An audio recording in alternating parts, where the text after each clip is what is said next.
دلی سے بھائی محمد اویس صاحب نے سوال لکھا ہے۔ وہ لکھتے ہیں، محترم مفتی صاحب، ہمارا سوال یہ ہے کہ ایک مرد اور ایک عورت جو ہندو مذہب سے تعلق رکھتے تھے اور دونوں میاں بیوی تھے، جن کی شادی ہندو مذہب کی رسومات کے مطابق آگ کے گرد 7 پھیرے لے کر ہوئی تھی، پھر اللہ تعالیٰ نے ان کو ہدایت دی اور یہ دونوں میاں بیوی مشرف اسلام ہوئے، الحمدللہ۔ آپ سے دریافت طلب بات یہ ہے کہ ان دونوں میاں بیوی کے اسلام قبول کرنے کے بعد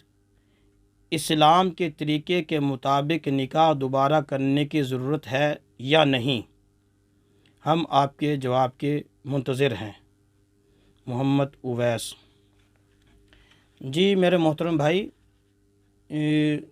جو کسی بھی مذہب سے تعلق رکھتا ہو، چاہے کو ہندو مذہب سے ہو، سکھ مذہب سے، عیسائی مذہب سے، یہودی مذہب سے، کسی بھی مذہب سے تعلق رکھتا ہو، اور پھر انہوں نے اپنے مذہب کی رسومات کے مطابق شادی کی ہو،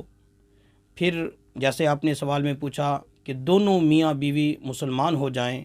تو شریعت اس سابقہ نکاح کو معتبر سمجھتی ہے۔ شریعت اس نکاح کو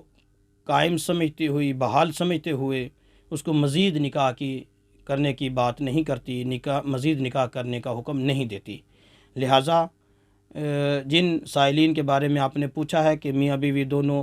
اسلام انہوں نے قبول کر لیا الحمدللہ، تو اب ان کو نکاح دہرانے کی ضرورت نہیں ہے۔ وہ ان کا جو سابقہ نکاح ہے وہ بالکل بحال ہے، ٹھیک ہے، اور ان کے جو پہلے پیدا شدہ بچے ہیں ان کا بھی نسب ٹھیک ثابت ہوگا، اور اس کے بعد جو اسلام کی تعلیمات کے مطابق اپنی زندگی گزاریں، اللہ تعالیٰ ان کو اسلام کے مطابق زندگی گزارنے کی توفیق عطا فرمائے اور انہیں نیک سے نیک اعمال کرنے کی توفیق عطا فرمائے۔